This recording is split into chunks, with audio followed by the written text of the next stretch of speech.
Hey, Mizzou fans, welcome back. Gabe DeArmond here with you. And during the spring, summer, we like to change things up, let you guys hear from some people that maybe you don't hear from every day during the year. But certainly, our guest today, somebody you may not have heard a lot from, but you have definitely seen a lot from here in the last few months. We are going to bring on your screen now Helen Hu just finished up a fantastic career with Mizzou gymnastics. And interest of full disclosure, Helen, I had reached out to Ryan about doing this last week, and I understand that sometime at nationals you lost the ability to speak for a little bit. Yeah, I was screaming so much both on Thursday and on Saturday that, I mean, Monday, even after all of Sunday, I didn't speak a single word. Monday, I woke up, I still had only a whisper that could come out, and my throat hurt so bad. Well, it's certainly probably worth it for those 3 days down in Fort Worth. I'm just curious. We talked to Coach Welker and to Amari a couple days afterwards, and like when did it kind of hit you? You know what this team did this year? Did it take a couple days, or did you realize it pretty quick? I mean, it comes in waves. Even now, I still have moments where I'm like, wow, like that really happened. And it's not from a place of necessarily shock that we did it. As Shannon has said, and I'm sure Amari too, like we knew we were capable of what we achieved this year. But sports, it's unpredictable, especially postseason. It doesn't matter how well you've done all season. We saw top ranked teams get knocked out in the day one semifinals. And so you just never know what's going to happen. So whether or not you're capable or not, you have to earn your spot every day that day in postseason. And so to see that work out for us the way it did was just so rewarding. And yeah, I'm still processing all of our achievements really. Wait, you're telling me that jumping up on a 4-inch wide balance beam and doing like backflips and stuff can be unpredictable? I would never guess. No, that part's pretty predictable. Everything else is I don't know. So for Missouri fans who don't know your backstory, just take me back. I mean, when did you start, gymnastics? Like how long has this been a part of your life? I mean, my older siblings did gymnastics, and so probably when I was in diapers, excuse me, my voice is still recovering. Um, Probably when I was in diapers, I did one of those mommy and me classes. And my club coach, even back then, remembered seeing me in diapers. I was hanging on those rings, men's rings, just for fun. And I had lifted both my feet over, and my diaper was over my head. And she still tells this story all the time because she loves how she remembers seeing me. She's like, that baby's going to be a gymnast. Like she could just tell. Um, but I seriously started training and practicing regularly when I was about 5 years old. And then, as you know, I graduated in 2023, thought that was the end of my career, took a year off to just go travel before, either applying more school or starting a career. I really didn't know what I was going to do. Yeah, and then I ended up back here for this season. So when you graduated, was it? I mean, you had only competed 3 years because you spent a year rehabbing an injury. So did you know you had another year, but you're like, hey, I'm graduated and I'm ready to go on with life, or what was the situation? Oh, I was very aware that I had more eligibility because all three coaches, Shannon, Whitney, and Casey Joe at the time, they just kept being like, that fifth year, you got to take it. Like, you have to take it. It was an ongoing joke my entire senior year that, it wasn't actually my senior year. They were all like, you're definitely going to take the fifth year. Like, come on, you can't not take it. But at the time, I was in a lot of physical pain and a lot of mental burnout, honestly. And so it felt like I couldn't keep going. So at the time, looking back now, people say it was a gap year, but for me, that wasn't a gap year. For me, I had retired. I said goodbye to gymnastics. I cried my tears. I did the whole send off away. And so it's really weird to be back. Is it like, I mean, is it like riding a bike? Did you come back that first day of practice and you're like, oh yeah, I've done this forever? Or was there a little adjustment period of, hey, this might take a minute to get used to again? Doing beam, I mean, that's my favorite event. It is kind of like riding a bicycle for me. So as long as I stretch and I warm up and my body's feeling good, I think I can throw a front aerial any day for at least the next 10 years, I hope. But I mean, those mental pathways, that muscle memory, I mean, all of that is in my brain.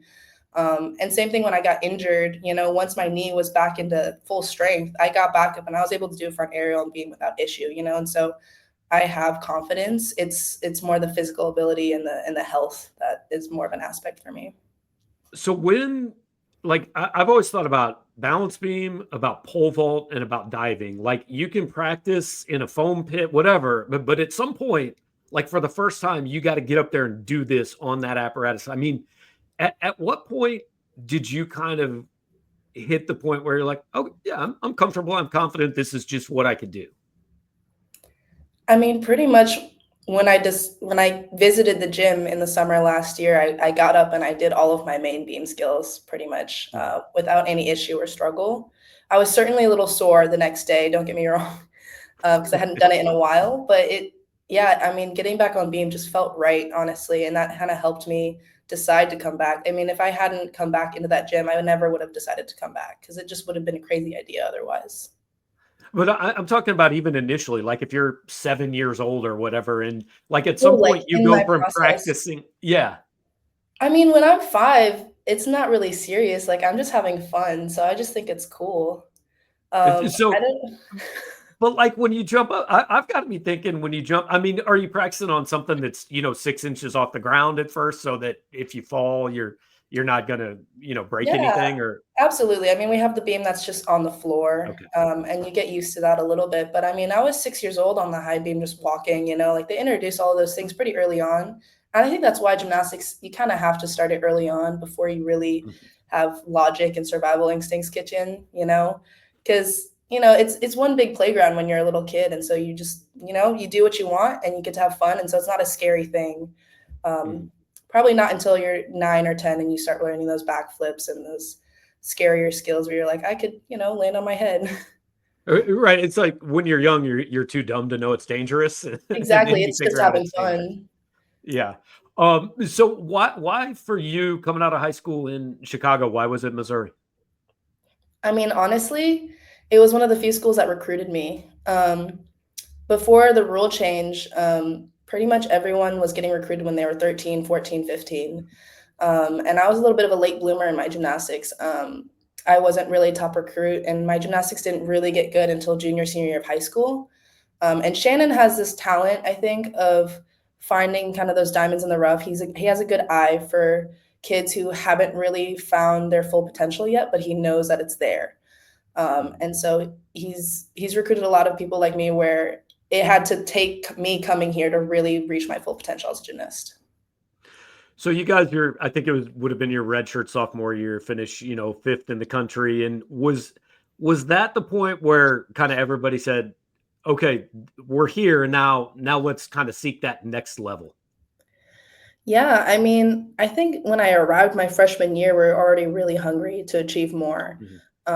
And this program has been growing since I arrived. My freshman year was cut short by COVID, but we were doing pretty great that season.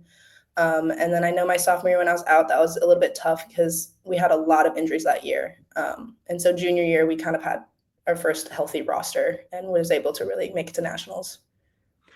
All right, so I know everybody wants to talk about the last 3 weeks or whatever, and we got to start on that Thursday night. I mean, going to balance beam, and you guys are like neck and neck with Florida, and the first gymnast on the beam slips. And so what's that like when you got five more people and you all know, like, hey, one mistake, this is it, we're done. Is there added pressure, or is pressure not a thing you really think about at that point? There absolutely was added pressure. It was so uncharacteristic, and we hadn't really dealt with having a leadoff fall like that all season. I mean, we've dealt with having some struggles and some wobbles, but at such a high pressure meet already, knowing that there was a lot riding on this last rotation and starting off with that, it was stressful. I'd say honestly, watching the next couple of routines following that fall was the most stressful time for me, just because I knew what everyone was capable of, but whether or not they would stay calm and do their normal was another question. But after seeing 2, 3 routines, everyone hit normal. I had kind of that was a moment of relief for me. So by the time it was my turn and I was up last, I think some people perceive that as the most high pressure moment because it's that last routine. But for me, it felt like the team had already got things back on track. Everyone did their normal. And so now it's just time for me to do my normal like I always do. And so once it was actually my turn to go on beam, I was a lot less nervous. But watching that first half of the rotation, that was a very stressful 10 minutes of my life. So early in your career, you did some bars and some floor, you did other events. And then this year, obviously you're the specialist and that's your one event. So I'm curious what it's like sitting through a meet where you guys are on beam last. So it's your last rotation. You're the last person to go. You've been sitting here for 2 hours and 30 minutes at this point, waiting for your turn. What do you do that entire time other than obviously watch your teammates and cheer? I mean, yeah, that's mostly it. There's no mental game like tricks or things that I'm doing because you can only stay focused for so long. And so for me, I don't even really start thinking about doing beam or focusing on my routine until 2 minutes before I'm up. Because there's only like that short window of time that I can really enter that flow state where I'm not thinking about anything specific, but I'm super zoned in. So up until it's my turn, all I am doing is screaming as loud as I can for all my other teammates, cheering everyone on. I have my little jobs. I help tape the mats on floor. I help move the 8 inchers on vault. And so I have those little things to keep me busy. But yeah, it's not about me until it's me that's up on the beam. So that's really all it Yeah. is. So when you come out for that routine, I don't remember the exact score, but you need something in the range of like between a 9.9 and a 9.95. And a lot of people would say that that's really difficult. You only did that 37 times in your career. So like you said, it was kind of the normal, but I mean, that's the equivalent, right? Of like your team is down 3 runs and you're up with the bases loaded and it's 0-2. And by the way, you're kind of like a pinch hitter that sat and watched the first 8.5 innings. So when you hit the floor on your dismount, like what immediately went through your head? Did you kind of know? Because I know you tweeted about, and the announcers immediately are like, well, that's a 10. And did you know though, at that point you had done enough? No, I never really know. I think I always prepare for the worst. I'm hoping for the best, but I'm always preparing for the worst. And so I was like, it might not have been enough. But when I hit the ground, I was excited because I knew it was a great routine. And I knew it was the best that I could have done for my team. And so anything past that is out of my hands. Whether the judges give it a 10 or not, I have no idea. I try not to focus on any of those things. It's not in my control. So for me, what's in control is when I'm on that beam and those 90 seconds are mine. After that, it's anybody else's game. Like, I don't know. How hard is it in a sport where, look, a lot of the people that are watching this and stuff don't necessarily watch gymnastics every day, right? But I mean, in a sport with a scoreboard, you either score more than your opponent or you don't. You guys do too, but that is a very subjective process, right? So, how hard is it if the fans watch this and go, I don't know, looked like a 9.95 to me, right? And then all of a sudden it's a 9.85 and nobody really knows why. So how much do you guys deal with that throughout a meet? It can be really, really tough. I think it's a huge reason of why when we're competing, I try not to look at the scores because it can be really upsetting knowing that, we did high quality routines and feeling like we're getting gypped. But again, because it's not in our control, I really try not to focus on it. But we have heated conversations about this outside of the competition because it's so frustrating when it's so subjective, but there's also such clear bias at times, and seeing that certain teams might get that extra half tenth when we get that less of a half tenth, and when we're fighting for, we're qualified to meets by 1/10 of a difference. I mean, we're fighting for more than just 1/10 of the difference. It feels like we're fighting for a 5/10 difference for it to show as 1/10, and so it can be really, really tough.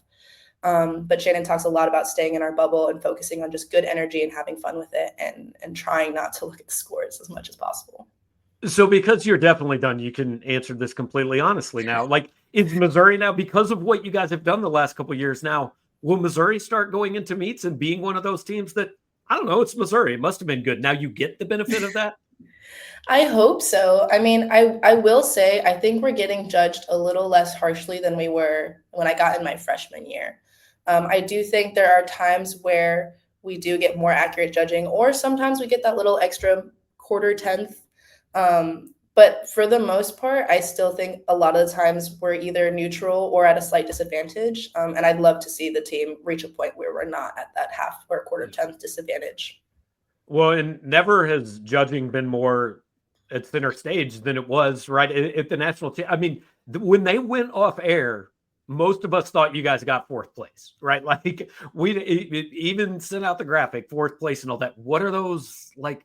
First of all, tell everybody what the hell happened in those 10 minutes and what they're like for you guys. I mean, I thought it was over. I had no idea that Shannon was trying to change one of the scores. And so, a lot of the seniors started crying. They're like, gymnastics is done. It's the end of our career. And so a lot of emotions are happening. People are hugging and crying. And Shannon's like, hey, who has the iPad that took the video on being from that one side? And we're all like, what, dude? Like, why are you freaking out about footage right now? Like, the meet's over. Right. Chill out. Like, I had no idea what was going through his head. And I also, I think some other people on my team knew what was happening a little bit more, but because I don't look at scores, I had no idea that Amy had gotten a 9.55 or whatever she got, which was absurd. I mean, I watched all the routines. I don't look at the scores. And so I had no idea that she had got lowballed like that and that they had incorrectly had a 9.7 start value. And so that was just a shock. I didn't know what was happening. Yeah. Yeah. Neither did anybody else, but yeah, it was pretty chaotic. Obviously worked out for you guys. So you said, a lot of people are crying. And so you had gone through what you thought was the end of your career once. Because you'd already been through that, was this one any easier or did it hit you just as hard? Absolutely. It was a completely different experience. I mean, this whole year has just been so crazy and so fun. Being able to come back with really not any expectations or pressure on myself because I had already, accepted what I had achieved in my career. And so, yeah, because I already had that bittersweet feeling of saying goodbye and being done, I would say this year it was just sweet. I was like, dang, I really came back. I did all this stuff, I got to be part of Mizzou history, making it to that like final day 4. It was just so fun, and I'm ready to be done too because I was ready to be done 2 years ago. And so Right. all of this is what I've been calling is like it's just been like a cherry on top, and then it just turned out to be its whole own Sunday. I mean, best season of my career, but it was all just extra time in the sport that I never thought I would have. So I didn't cry initially, but once we got that 3rd place trophy, Shannon circled up and he gave an emotional little speech, and that actually did get me to cry. But yeah, I wouldn't say it was too bittersweet this time around. It was just sweet. So this last year, other than the gymnastics, I like to joke all the time. I'm not sure there are rules in college sports anymore. Like, I don't know if you still have to be taking classes to compete, but have you been like working on a graduate degree or what have you been doing out other than gymnastics? Yeah, so I decided to apply to physical therapy school, but I was missing a couple of prereqs. I needed another biology class and I needed to take physics. And so that's what I've been taking this semester. And it's been tough. It's been hard getting back into the classroom and studying for exams, but it's been fun. Right. A year off gymnastics is one thing, but a year away from school and then going to have to go back and be a student again. Most people can't do that. Yeah, a year and a half really, because I only came for spring semester. And so I had to pull out that calculator and reteach myself algebra. It was a tough first month.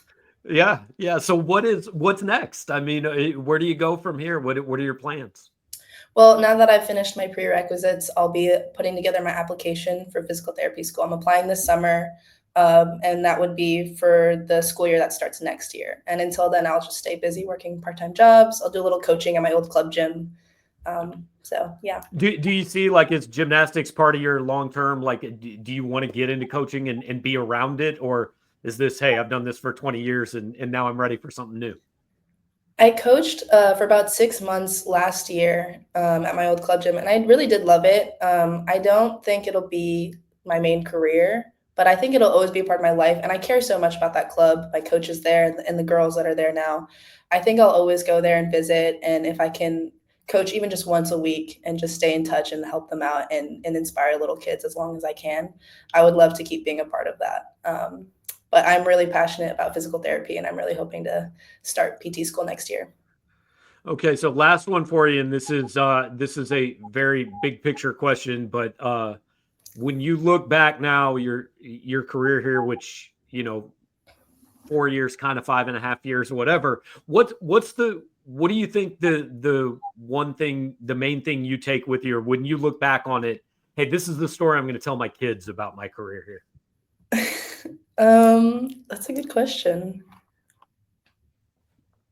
I would probably just tell them. I mean, I would show them. It's hard to really tell people about gymnastics. I think Yeah. I would be so excited to show them, my little collection of trophies and show them all the videos of like, look at what I used to be able to do. Right. I would be so excited to show them, and it would be cool if they were if they turned out to be little gymnasts as well. Well, you said you think you'll be able to do the stuff still in 10 years. So get a YouTube channel, and people are going to want to know in 10 years at, 33 or whatever, if you can still do this. Yeah, I'll be like Chelsea Memel, just have some kids and then go back to gymnastics. Perfect. Well, Helen, really appreciate it. I know that you guys, kind of got a lot of fans who maybe weren't interested in this sport, really interested this year. And it's been a lot of fun watching, and congratulations on a great career, and appreciate you hanging out with us. Yeah, of course. Thanks for having me. All right. Thanks a lot. That is Helen Hu, Missouri gymnast. Like I said, wanted to give you guys kind of a different taste of something that you may not get all the time. So I hope you enjoyed the conversation, and make sure to like, comment, subscribe to the channel, all of those things. And we will talk to you next time.